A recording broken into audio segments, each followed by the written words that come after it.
কালকের রাত একটা ভালো রাত ছিল রিয়েল ম্যাড্রিডদের ফ্যানদের জন্য। বার্নেব্যুতে রিয়াল বেটিসকে হারালো, মানে একটা সুন্দর ম্যাচ। 5-1 হারালো। এই ম্যাচে গনজালো রামোস স্টার্টিং ইলেভেনে ছিল এবং প্রথম লালিগা যে গোল করলো, তারপর দুটো পরপর গোল এবং অসাধারণ গোল করেছিল। এবং এর জন্য মনে হয় প্রত্যেকটা ম্যাচ থেকে গনজালো রামোসকে নামাতে পারে। এবং এই ম্যাচে আমরা অনেক ভালো ভালো পারফরমেন্সও দেখতে পারি। ম্যাড্রিডের সবাই যে কাজ করেছে, ডিফেন্স, মিডফিল্ড সবাই। আর আমার সবথেকে ভালো পারফরমেন্স লেগেছে রড্রিগো কনসিস্টেন্সির সাথে খেলে যাচ্ছে। মানে কি বলি, ভালো প্লেয়ার, ভালো মাঠে প্লেয়ার। সাবি আলোনসো নামাতে চেত না, নামিয়েছে খেলার জন্য এবং ভালো পারফরমেন্স দেখাচ্ছে, নিজেকে প্রমাণিত করছে। আর এর সাথে যদি আমরা টেবিলের দিকে নজর ডালি, রিয়াল মাদ্রিদ আপাতত এখনো 4 পয়েন্টের পেছনে আছে। তো আমি বলছিলাম আমরা বার্সেলোনা, মানে আমিও বলছি আমি বার্সেলোনা ফ্যান। আমি বলছি রিয়েল রিয়েল মাদ্রিদ পারবে না, কাছে আসতে পারবে না, কিন্তু আমি ভুলছিলাম, কাছে চলে আসছে। তোমরা যদিও কাছে চলে আসো, কিন্তু Barcelona La Liga, Copa del Rey, Spanish super cup নিয়ে যাচ্ছে, আমি লিখে দিলাম। আমি আগে ভিডিওতে এই কথা বলেছিলাম। তো দেখা যাক কি হয়। তোমরা আপাতত ভালো পারফরমেন্স করছো, দেখি করে যাও, কত করতে পারো, দেখি আমাদের কত কাছে আসতে পারো তোমরা। কালকে প্রিমিয়ার লিগও একটা সুন্দর রাত ছিল। প্রিমিয়ার লিগে কালকে লিভারপুল, ম্যানচেস্টার ইউনাইটেড, সিটি সবাই পয়েন্টস ড্রপ করেছে। সবাই, প্রত্যেকটা টিম পয়েন্টস ড্রপ করেছে। লিভারপুল ড্র করেছে ফুলামের সাথে 2-2, একটা লজ্জাজনক ড্র তোমরা বলতে পারো। ফুলামের সাথে ড্র করেছে, এর কারণে পয়েন্টস ড্রপ হয়েছে এবং প্রিমিয়ার লিগ জেতা সম্ভব নয়, শেষ। ও অন্যদিকে এবার তোমরা যদি দেখো, ম্যানচেস্টার সিটি, যার এখনো সম্ভাবনা আছে, কিন্তু তারা ড্র করেছে হচ্ছে চেলসির সাথে।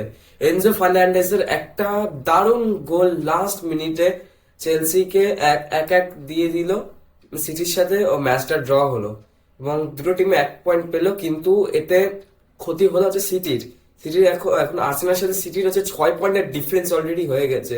ম্যানচেস্টার ইউনাইটেড তোমরা বাদই দাও ওদের কথা, মানে এত বাজে পারফরমেন্স দিচ্ছে ওরা।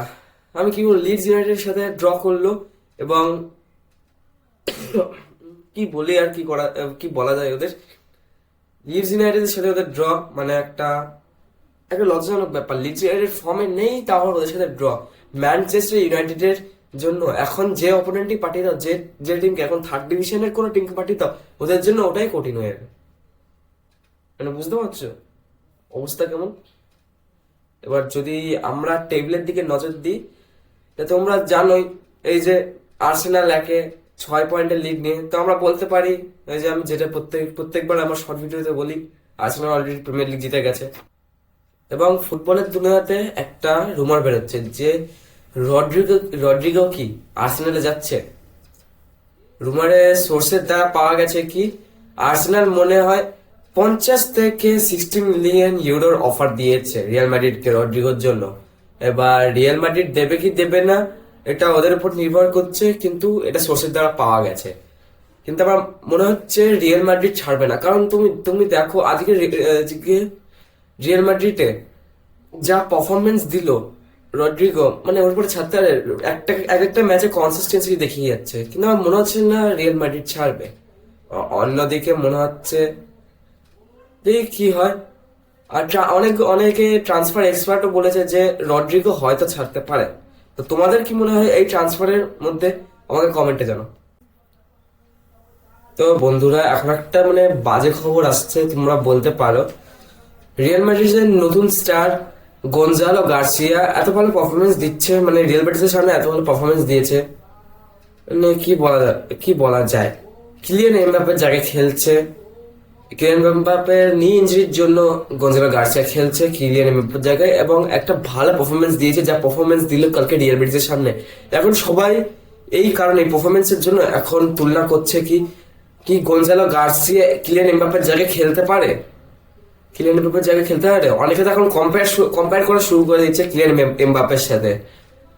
তো আমি একটা কথাই বলতে চাই, কোনো সময় গনজালো গার্সিয়াকে কিলিয়ান এমবাপ্পের সাথে তুলনা করা যায় না, কারণ দুজনই একটা ইম্পর্টেন্ট প্লেয়ার। কিন্তু কিলিয়ান এমবাপ্পের একটা ভূমিকা আছে টিমের জন্য, একটা একটা বড় ভূমিকা আছে, যে গনজালো গার্সিয়ার নেই।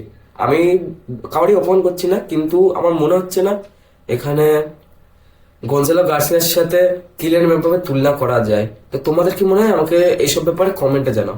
আর তোমাদের যদি ভিডিওটা ভালো লেগে থাকে তাহলে লাইক এন্ড সাবস্ক্রাইব করে দিও। দেখা হচ্ছে নেক্সট ভিডিওতে।